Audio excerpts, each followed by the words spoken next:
So this Saturday's the kickball tournament. Oh, that's great. Have fun.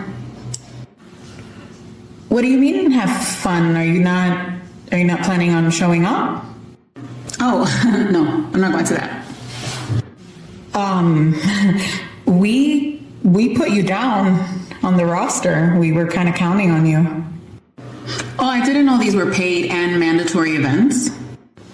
Oh, they're not paid. They're voluntary. Then again, I won't be there. My weekends are for my family and my friends and my dog and myself, not for my job. You guys already have me for more time than my family does, so I'm not going to give up my weekends to go play a game with coworkers that I barely even know. That's so disappointing. We were counting on you. We had you down for... Okay. So a couple things. Don't ever include me in any after work or weekend plans. I'm just not interested. I have a life outside of work. I don't do that.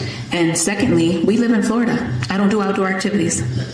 I'm not gonna die because of you guys, because you want to do kickball in the middle of the summer when it's 149,000 degrees outside. So I'm gonna get back to work. Have fun. I will not be there.